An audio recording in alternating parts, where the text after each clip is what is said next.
Welcome back to Truth Tellers Mike, and let's get into it. You ever wonder why so many brilliant people never become what they could be? It's not always because they're lazy or distracted or even unlucky.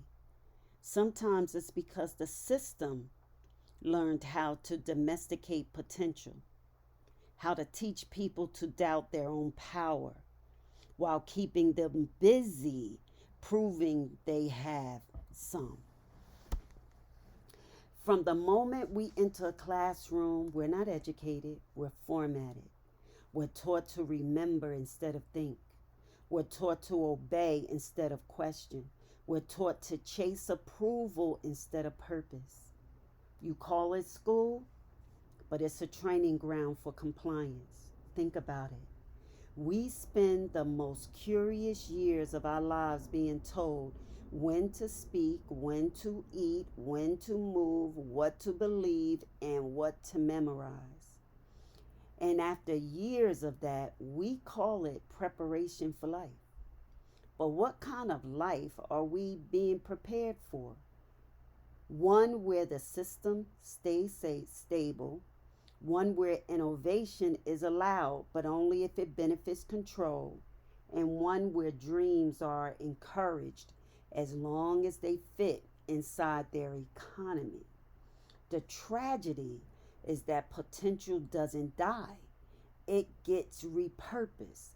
Every creative mind they suppress becomes an obedient worker. Every visionary they silence becomes a loyal consumer. And every thinker they discourage becomes another believer in the illusion of freedom. See, the system learned that the most effective control into isn't physical, it's psychological. You don't have to cage people when they cage themselves. And when or they do it, the system will do it by convincing you that your worth comes from status, not self, from income, not impact, from titles and not truth. But the moment you start questioning, not with rebellion, but with awareness, the spell breaks. The moment you realize you don't need permission to be powerful, the system starts losing profit. And that's why suppression isn't just an accident, it's a business model. They sell fear as protection and distraction as freedom. Because as long as you're exhausted chasing validation, you'll never have the energy to pursue liberation. But here's the thing about potential, it can't be deleted, it can only be delayed. You can suppress the mind, but you can't kill what's divine. You can program behavior, but not destiny. And the awakening we're seeing right now, people reclaiming their creativity, their intuition, their critical thinking, is proof that human potential can only be buried for so long before it starts to rise again. The system built walls around possibility, but the human spirit was designed to climb. And that climb, that awakening, starts with a single question: who benefits from my limits? Once you answer that, you stop feeding the machine and start freeing your mind. I'm going to further elaborate because you ever wonder why some of the most intelligent people you've ever met never got the chance to live the life they deserve? Not because they lack drive, I can't be more clear, but because they were trained to shrink, trained to survive instead of to become. The system doesn't destroy potential, it redirects it. And if you look closely, you'll see it everywhere: in classrooms, workplaces, politics, Even social media algorithms.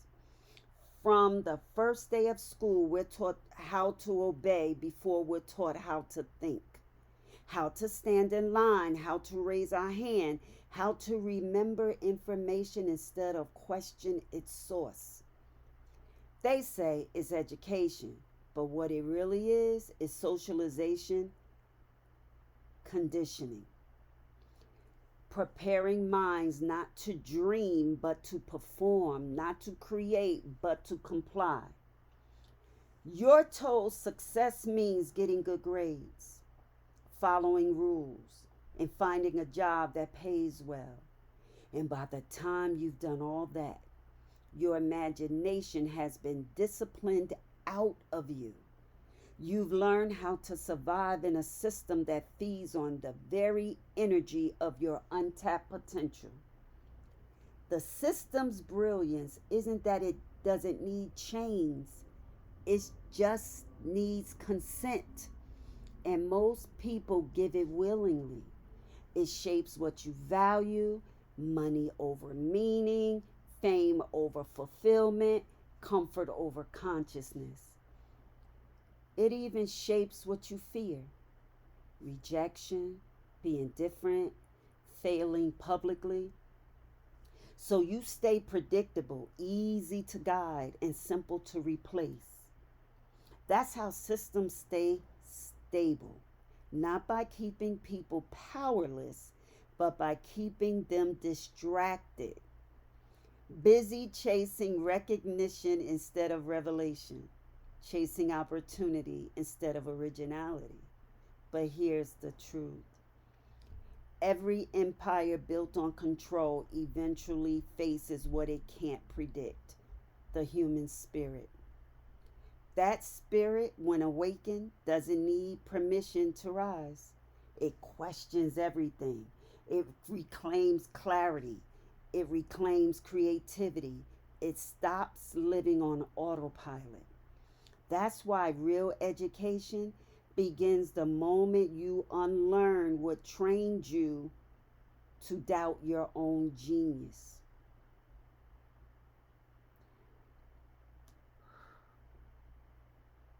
It's like you felt something sacred inside you was slowly being dimmed.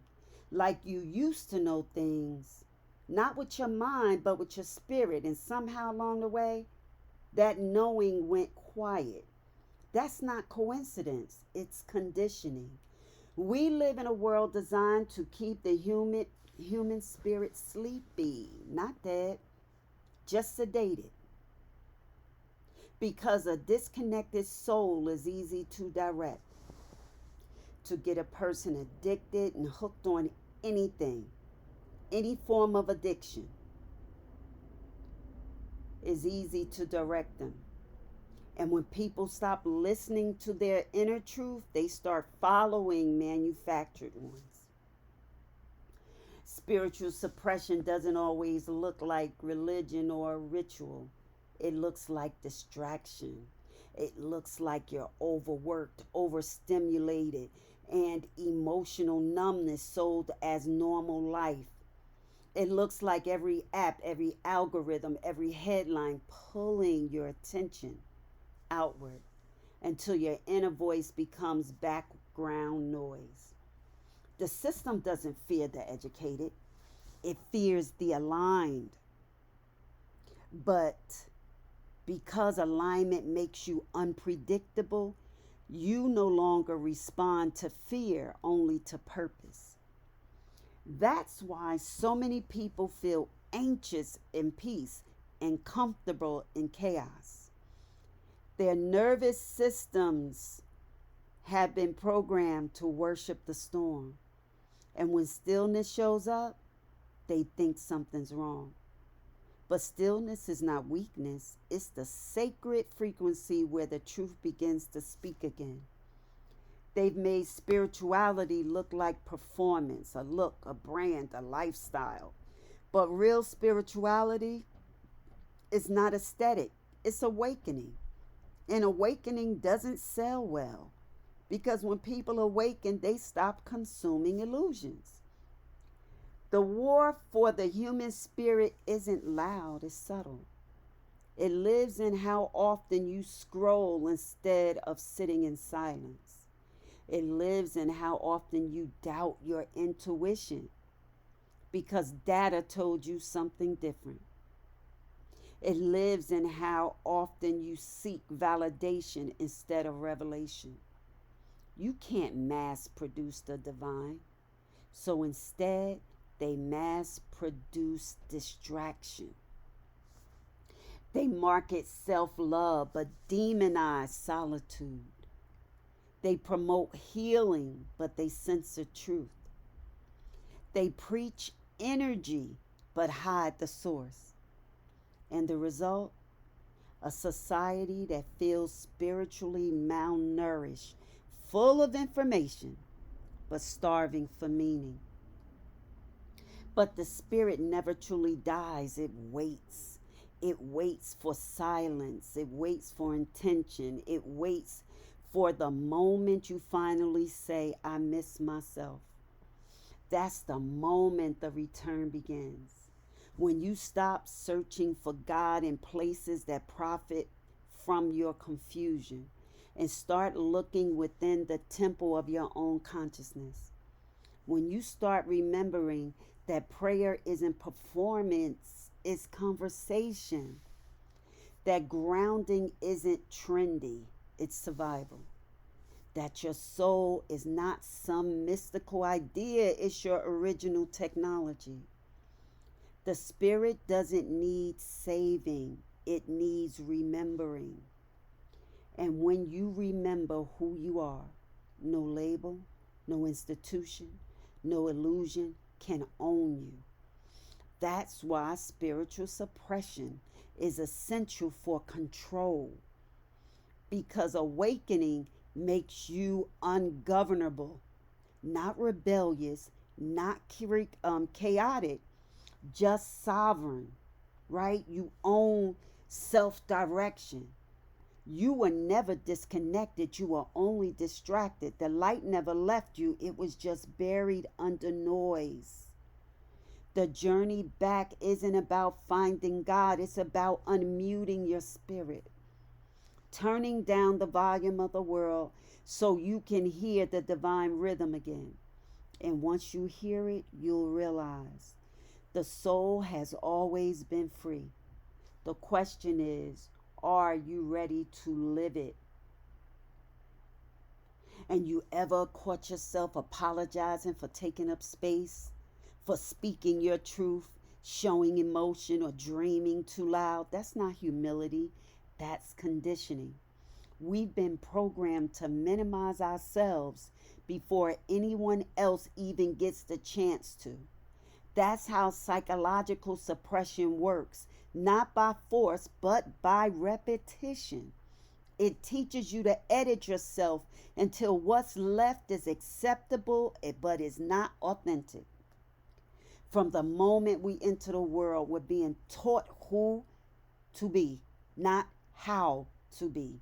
We learn that love must be earned, that approval is survival, and that mistakes equal shame. Little by little, we stop exploring and start performing. We stop asking, who am I? And start asking, who do they need me to be? That's where the split begins because your truth and your image. Between those two starts that split. Psychological suppression doesn't always wear a uniform or carry a title. It sounds like a teacher saying that's not realistic, a parent saying don't get your hopes up, a boss saying stay in your lane. You start to believe that confidence is arrogance, that boundaries are selfish, that rest is laziness, that asking for more is greed. And those beliefs set in. You start policing yourself. They don't need guards at every door when your own fear guards the gate to your potential. They call it imposter syndrome, but often it's just systemic conditioning. a psychological weapon that keeps brilliance doubting itself. They train people to depend on external validation because a self validated mind is uncontrollable. That's why entire industries profit from insecurity. Cosmetics, social media, and even self help. They teach you to heal, but only in ways that keep you buying. To grow, but only in ways that don't threaten their hierarchy over you. The quiet war isn't against your body, it's against your belief in your own mind. But somewhere deep inside you is the version of you that existed before fear had language, before shame learned your name. The version of you still lives, patient, waiting for permission to come back. And that permission doesn't come from the world, it comes from choice. You can choose to question the narrative instead of repeating it, to stop calling anxiety normal and start calling it what it is, a response to being spiritually caged. You can choose to unlearn survival patterns that no longer serve your growth. Healing the mind isn't about forgetting what happened, it's about remembering who you were before it happened. Because the moment you remember, the programming loses power. So here's the truth, and I'm going to end here. You were never too sensitive, too emotional, too ambitious, or too different. You were just surrounded by people who couldn't handle what was whole. Psychological suppression only works when silence is your default. Start speaking again, not louder, but truer.